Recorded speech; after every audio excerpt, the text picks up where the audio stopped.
टोकियोची विद्यार्थी। आज मी आपणांसमोर भारतीय संविधानाचे शिल्पकार डॉक्टर बाबासाहेब आंबेडकर यांच्याविषयी बोलणार आहे। सर्वप्रथम महामानवास माझे त्रिवार वंदन।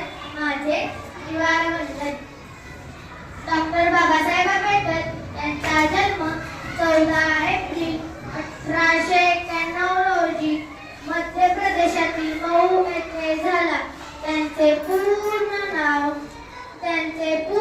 नाव भीमराव रामजी आंबेडकर असे होते। त्यांच्या वडिलांचे नाव रामजी असे होते। त्यांच्या आईचे नाव भीमाबाई असे होते। डॉक्टर बाबासाहेब आंबेडकरांना शालेय जीवनात अस्पृश्य खूप त्रास सहन करावा लागला। शेवटी मी हेच बोलते की आयुष्य गेलेल्या प्रत्येकाचा विचार करण्यात